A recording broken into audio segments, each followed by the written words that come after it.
Assalomu alaykum hurmatli talabalar.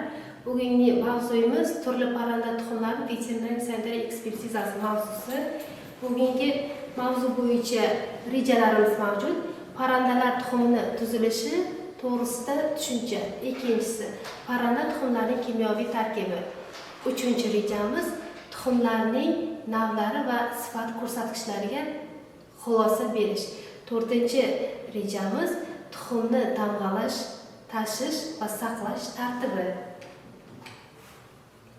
Mashg'ulotning maqsadi parranda tuxumini oziq-ovqat sifat ko'rsatkichi hamda tovarliligini aniqlash, tuxumga veterinariya sanitariya jihatdan baho berish, uning kamchiliklarini aniqlash va uni o'rgatish, tuxum va tuxum navlari va saqlanishi to'g'risida ma'lumot berish.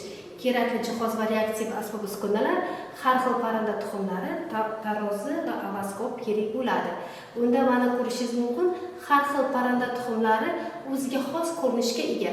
Birinchisi g'ozning tuxumi, hajmi jihatidan juda ham katta ko'rinishga ega. Ikkinchisi o'rdak tuxumi nisbatan kichkinaroq hajmda ekanligini bilamiz. Keyingisi tovuq tuxumi, tesarka tuxumi va bedana tuxumlari ko'rinishda ko'rsatib qo'yilgan. Bularning ranglarining o'zgarishi bu parrandalarning zotlariga bog'liq hisoblanadi. Zotlariga qarab, ya'ni ranglari boshqa turga kirishi mumkin. Parranda tuxumlarining tuzilishi. Qishloq xo'jalik parrandalaridan tovuq, kurka, o'rdak, g'oz, tesarka, bedana tuxumlari va tuyaqush tuxumlari iste'mol uchun foydalaniladi. Tuxumlarning tuzilishi. Tuxumlar asosan 3 qismdan iborat.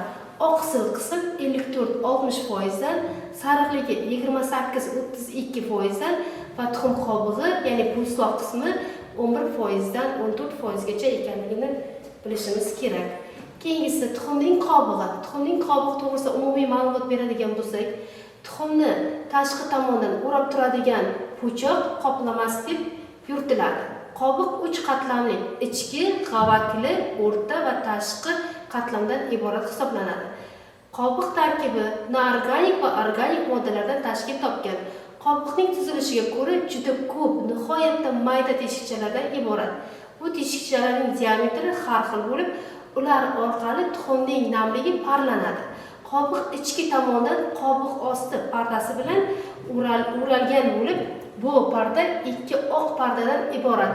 Ya'ni pastki oqsilga zid joylashgan oqsil pardasi va yuqori qobiqqa zid joylashgan qobiq osti pardasidan iborat. Ikki parda ham bir-biri bilan oqsil yordamida tutashib turadi. Tuxum oqsili rangsiz, tiniq va qatlamli tuzilishga ega. Oqsil tuxumning yarmidan ko'p qismini tashkil qiladi. Oqsil 4 qatlamdan iborat. Tashqi suyuq, o'rta qattiq, ichki suyuq va ichki chegaralardan iborat. Ularning og'irligi har xil bo'ladi. Tuxum oqsilining pH-i, demak, 7,2 dan 7,6 gacha saqlash davomida uning pH-i o'zgaradi, ya'ni 8,2 gacha oshadi. Tuxum oqining muzlash nuqtasi, ya'ni fizik hodisasi bo'yicha hisobga oladigan bo'lsak, 0,59 gradusda tuxum oqining muzlashi kuzatiladi. Tuxum oqining zichligi 1,045 ga teng. Organizmda o'zlashtirishi esa 98% gacha tuxum o'zlashtiriladi. Tuxumning 58 gradusga qizdirganimizda oqsil o'z xususiyatini yo'qota boshlaydi. Ya'ni gradus 60-61 gradusga yetganda tuxum rangining o'zgarishini aniq ko'rishimiz mumkin. Harorat 65 gradusga ko'tarilganda oq mustahkamlanadi. Bu ko'rinish tuxum oqining har xil denaturatsiyaga uchraganini anglatadi. Tuxumning oqining tarkibida 10,6% uglevodlar, 0,9% mineral moddalar, oltin gugurt tuzlari, fosfat kislotalar, kalsiy, temir, kaliy, natriy va magniy va boshqa moddalardan tashkil qiladi. Tuxumning oqida suv 87,9%, vitaminlar B1, B2 va fermentlar oksidaza, diastaza, dipeptaza, proteinazalardan iboratdir. Tuxum oqsilining to'liq qiymatligi oqsilga albumin 69,7%, kanalbumin 9,5%, ovoglobulin 6,7%ni tashkil qiladi. Kimyoviy tarkibi bo'yicha aytadigan bo'lsak, turli parrandalar tuxumlarining kimyoviy tarkibi jadvalda ko'rsatilgan. Bunda parrandaning turlari, suvning miqdori, oqsil, yog', uglevodlar va mineral moddalar tarkibida jadval ko'rsatilgan. Bunda tovuqlarda suvning miqdori 87,9%, oqsil 10,6%, yog' 0,03%, uglevodlar 0,9%, mineral moddalar 0,6% tashkil topadi. Ko'rka tuxumining tarkibida suvning miqdori 86,5%, oqsil 11,5%, yog' 0,03%, uglevodlar 1,3%, mineral moddalar 0,7% dan iborat. Sisarka tuxumida suvning miqdori 86,6%, oqsil 11,6%, yog'lar 0,03%, uglevodlar 1%, mineral moddalar 0,8% dan iborat. O'rdak tuxumlarida tuxumning tarkibida suv demak 86,8%, oqsil 11,3%, yog'lar 0,08%, uglevodlar 1%, mineral moddalar 0,8% tashkil qiladi. G'oz tuxumining tarkibida suvning miqdori 86,7%, oqsil 11,3%, yog'lar 0,04%, uglevodlar 1,2%, mineral moddalar 0,8% ni tashkil qiladi. Tuxumning sarig'iga keladigan bo'lsak, tuxumning sarig'i yangi, yaxshi sifatli parranda. Tuxumning sarig'i tiniq, yaltiroq qobiqqa o'ralgan, malhamsimon bo'lib, rangi oq sariqdan to to'q sariqgacha bo'ladi. Ya'ni rangi qisman o'zgarib turadi, bu oziqasiga bog'liq. Tuxumning sarig'i och va to'q sariq qavatlardan iborat, markaz oqimtir sariq bo'tqa bilan to'lgan bo'ladi. Sariqlikda embrion disklar joylashgan bo'lib, otalangan tuxumlarda uning kattaligi 3-5 mm ni tashkil qiladi. Oqimtir rangli ko'rinishga ega hisoblanadi. Otalanmagan tuxumlarda esa razmeri kichikroq bo'ladi. Ya'ni 2,5 mm doirasi shaklda bo'ladi. Tuxum sarig'ining zichligi demak o'ziga xos ko'rinishga ega. 1,028 dan 1,030 ga teng. Muzlash harorati o'rtacha -0,6 gradusda biz muzlashini bilamiz. Yangi tuxumning sarig'ida muhit, ya'ni kislotalik muhit, pH muhiti 4,8 dan 5,2 ga teng bo'ladi. Tuxum sarig'idan 322 kilokaloriya energiya qiymatiga ega. Organizmda o'zlashtirilishi esa 96% ni tashkil qiladi. Tuxum sarig'ining tarkibida quyidagi oqsillarni o'zi ichiga qamrab oladi. Ya'ni avovitin 67%, levitin 24%, fosfovitin 9%, suv 48,7%, mineral moddalar 1,1%, fosfor 0,6% va vitaminlar B1, B2, D, E, K va shu kabi vitaminlardan iboratdir. Bir yilda parrandalarda olinadigan tuxum mahsulotlari o'rganib chiqilgan. Tuxum yo'nalishidagi tovuqlardan bir yil mobaynida 300 donagacha tuxum olinadi. Go'sht tuxum yo'nalishidagi parrandalardan esa 200 donagacha tuxum olinadi. Go'sht yo'nalishidagi parrandalardan 120 donagacha tuxum olishimiz mumkin. G'ozlardan 30 tadan 150 donagacha tuxum olishimiz mumkin. O'rdaklardan 200 tadan 250 donagacha tuxum olishimiz mumkin. Ko'rkalardan 50 tadan 100 donagacha, tesarkalardan 1 sezonda, ya'ni 1 yil davomida 100 tagacha tuxum olishimiz mumkin. Bedonalardan 270 tadan 300 donagacha tuxum olishimiz mumkin. Tuyaqushlardan 1 sezonda 50 tadan 60 donagacha tuxum olishimiz mumkin.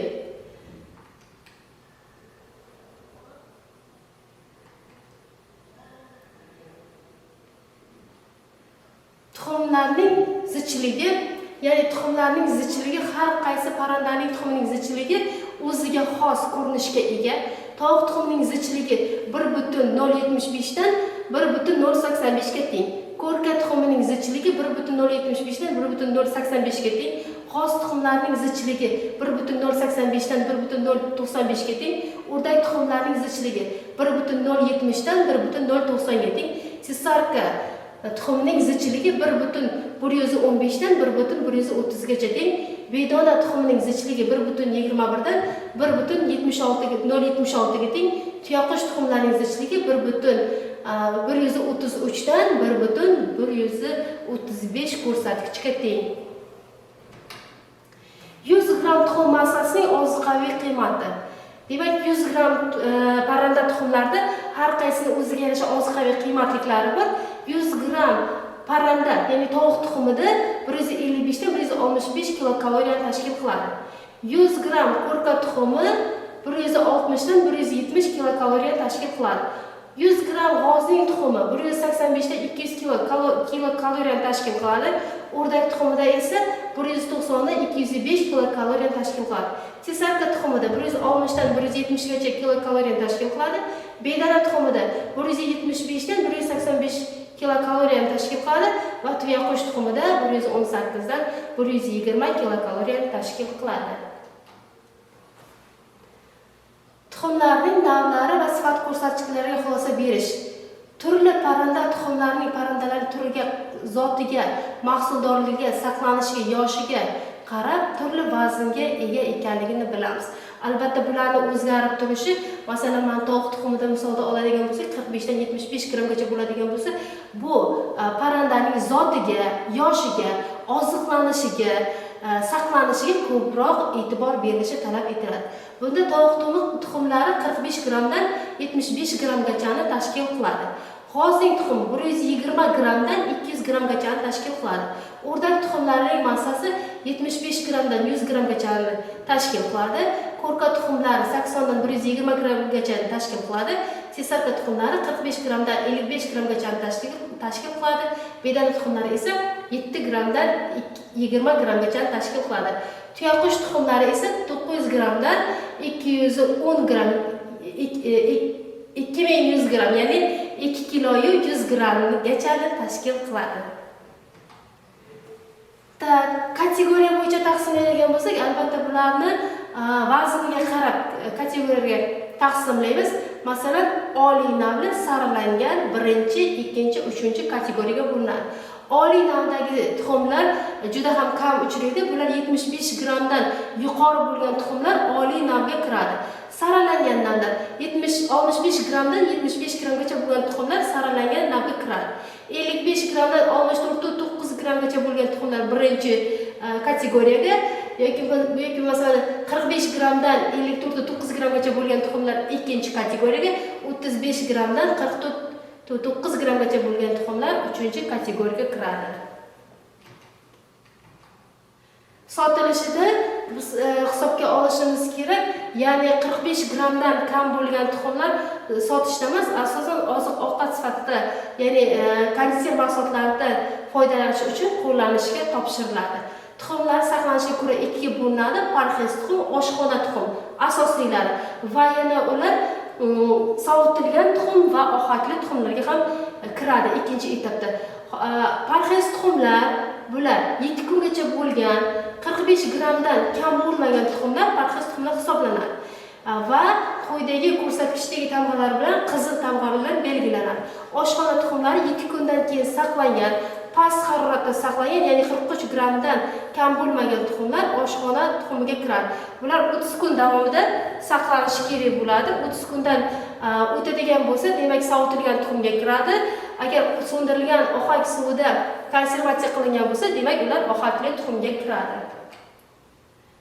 Tuxumlarning tamg'alanishi, turli parranda tuxumlarga havo kamerasi. Bu havo kamerasi sifat ko'rsatkichini baholaydi. Boshlanishida havo kamerasi kam ko'rinishda bo'ladi. Uni saqlash jarayonida havo kamerasi kengayib boradi va shu bilan birgalikda ma'lum bir ko'rsatkichga ega bo'lgandan keyin agar bundan ortadigan bo'lsa, oziq-ovqat sifatida qo'llanilmaydi, no konditser mahsulotlariga pishiriq uchun ishlatishga yuboriladi. Tovuq tuxumida boshlanishida 2-3 mm bo'ladi, saqlanish jarayonida 11 dan 13 mm gacha ko'tariladi. Ko'rka tuxumida 2,5 dan 3,5 mm gacha bo'ladi, saqlanish jarayonida 8-10 mm gacha oshadi. G'oz tuxumida 3,5 dan 4,5 millimetrgacha bo'ladi. Saqlanish jarayonida 13-15 millimetrgacha ko'tariladi. O'rdak tuxumida 3 dan 4 millimetrgacha bo'ladi. Saqlanishda 12-14 millimetrgacha oshadi. Sesarka tuxumlarda 1,5 dan 2,5 millimetrgacha bo'ladi. Saqlanish jarayonida 10-12 millimetrgacha ko'tariladi. Bedana tuxumida 1,5 dan 1,9 millimetrgacha bo'ladi. Saqlanish jarayonida 2-3 millimetrgacha oshadi. Tuyaqush tuxumlarda boshlanishi demak 5-10 millimetrda tashkil qiladi. Saqlanish jarayonida 18-20 millimetrda tashkil qiladi. Tuxumlarni tekshirishda ovoskopdan foydalanamiz. Eritmaga botirib ko'rishimiz ham mumkin. Bunda albatta havo kamerasining kengayishiga qarab tuxumning cho'kish holatini ko'rishimiz mumkin. Tuxum qanchalik yangi bo'lsa, shuncha suv ostiga cho'kkan holatini bilishimiz mumkin. Bunda gumonli holat, bunda esa eskirgan holatni ko'rishimiz mumkin. Tuxumning nuqsonlari. Texnik brak tuxumlarga quyidagi kamchiliklari bor tuxumlar kiradi. Masalan, krasiv tuxumning oq sarig'iga butunlay aralashib ketgan holati, qonli halqa. Tuxumda tuxum sarig'i yuzasida dumaloq har xil shakldagi qon tomirlarining bo'lishi. Bu faqat ovoskopda ko'rinadi. Katta dog'li tuxumlar, tuxum ichida bir qancha katta harakatsiz dog'larning bo'lishi, tumak tuxum. Tuxum ichida tiniq bo'lmaslik, ya'ni u tumanli holatda, xira holatda bo'lishini ko'rishimiz mumkin. Palag'da tuxum, inkubatordan urug'lanmagan tuxumlarning ajratib olingan qismi palag'da tuxum hisoblanadi. Bunday tuxumlar texnik jihatdan brak hisoblanadi. Parrandalar quyidagi kasalliklar bilan zararlanganda gripp, o'lat, Newcastle, Gumbaro kasalliklari, botulizm kasalliklarida tuxum sotishga chiqarilmaydi, ya'ni yo'q qilinadi. E'tiboringiz uchun rahmat.